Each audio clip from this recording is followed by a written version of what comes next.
उडीद डाळ पौष्टिक आणि आरोग्यासाठी एक फायदेशीर असं कडधान्य आहे. आज मी बनवली होती उडीद डाळ. एकदम साध्या, सोप्या पद्धतीने, खूप काही इन्ग्रेडियंट्स वापरलेले नाही आहे. पण ह्या डाळीची आमटी आहे ना, अप्रतिम लागत होती. म्हणून म्हटलं ही रेसिपी आहे ना तुमच्यासोबतसुद्धा शेअर करावी आणि ह्याचा आनंद तुम्हालासुद्धा घेता यावा म्हणून. तर मग चला रेसिपी आपण चालू करूया. 1 वाटी उडीद डाळ घेतलेली आहे आणि सालीसकट उडीद डाळ घेतलेली आहे बरं का. त्यामुळं चव अजूनच येते. 2 ते 3 पाण्याने स्वच्छ अशी धुवून घेतलेली आहे. आता टाकूया कुकरमध्ये उडीद डाळ. शिजेल इथपर्यंत पाणी, 2 टोमॅटो चिरलेले आणि 2 ते 3 हिरव्या मिरच्या. त्याच्याबरोबर हळद पावडर आणि चवीनुसार मीठ टाकलेलं आहे. कुकरचं झाकण लावूया आणि साधारणतः 7 ते 8 शिट्ट्या करून घेऊया. डाळ भिजायला नव्हती टाकली म्हणून 7 ते 8 शिट्ट्या करून घ्यायच्या आहेत. आफ्टर 7 ते 8 शिट्ट्यानंतर आहे ना खूप मऊसूत डाळ अशी शिजली जाईल. आता देऊया फोडणी. फोडणीसाठी गॅसवरती कढई ठेवलेली आहे. 2 चमचे तेल टाकलेलं आहे. तेलामध्ये जिरे मोहरी टाकून घेऊया आणि ठेचलेला लसूणसुद्धा. त्याच्याबरोबर कढीपत्त्याची पानं ॲड केलेली आहे. हलकासा सोनेरी रंग आला ना लसूणचा, आता टाकायचा आहे यामध्ये चिरलेला कांदा आणि अगदी मिडियम साईजचे 2 कांदे घेतलेले आहेत. कांदासुद्धा मऊ होईपर्यंत तेलामध्ये परतून घेऊया.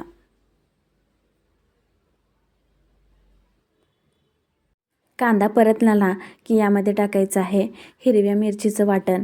हे वाटण आहे ना फक्त हिरवी मिरचीचंच आहे, कारण ही डाळ आपल्याला हिरव्या मिरचीचीच बनवायची आहे.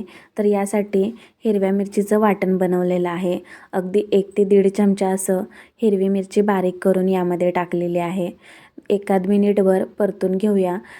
तेलामध्ये थोडा उशीर परतल्याने ना त्याचा तिखटपणा दूर होतो, यासाठी एखाद मिनिटभर परतून घेतलेला आहे. आता यामध्ये टाकूया हळद पावडर आणि धने पावडर. मिक्स करून घेऊया आणि आता टाकायचं आहे यामध्ये अगदी 1 ते 2 चम्मच असं डाळ शिजवलेलं पाणी आणि परत एकदा हे मिश्रण छान असं शिजवून घ्यायचं आहे. खूप साधी आणि सोपी पद्धत आहे, पण ह्यामध्ये एक इन्ग्रेडियंट्स मी आणखीन चव येण्यासाठी म्हणून टाकलेलं आहे आणि ते म्हणजे चिंचेचं पाणी. त्यामुळे उडदाच्या डाळीला आहे ना खूप छान अशी चव येते आणि मस्त असं आंबट लागते डाळ. त्यामुळं ही डाळ तुम्ही भाकरीसोबत, चपातीसोबत, अगदी भातासोबतसुद्धा खाल्लं ना तर एकदम कमाल लागते. यानंतर यामध्ये ॲड केलेली आहे शिजवलेली डाळ. आता इथे मी थोडाफार रस्सा ठेवलेला आहे, कारण रस्सा खायला छान लागतो. यासाठी तुम्हाला जर नसेल ठेवायचा तरी काहीच हरकत नाही आहे. अशीच तुम्ही डाळ जी आहे ना ती बनवू शकता.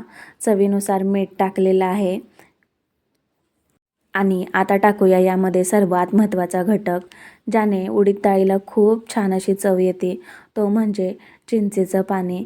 अगोदरच 5 ते 7 मिनिटे चिंचेना भिजवून घेतलेली होती आणि त्याचं असं घट्टसर पाणी निघालेलं आहे चिंचेचं. आणि उडीद डाळ जी आहे ना मस्त अशी आंबट खायला मस्त लागते आणि मजासुद्धा येते. सर्वात शेवटी टाकायची आहे बारीक चिरलेली खूप सारी कोथिंबीर.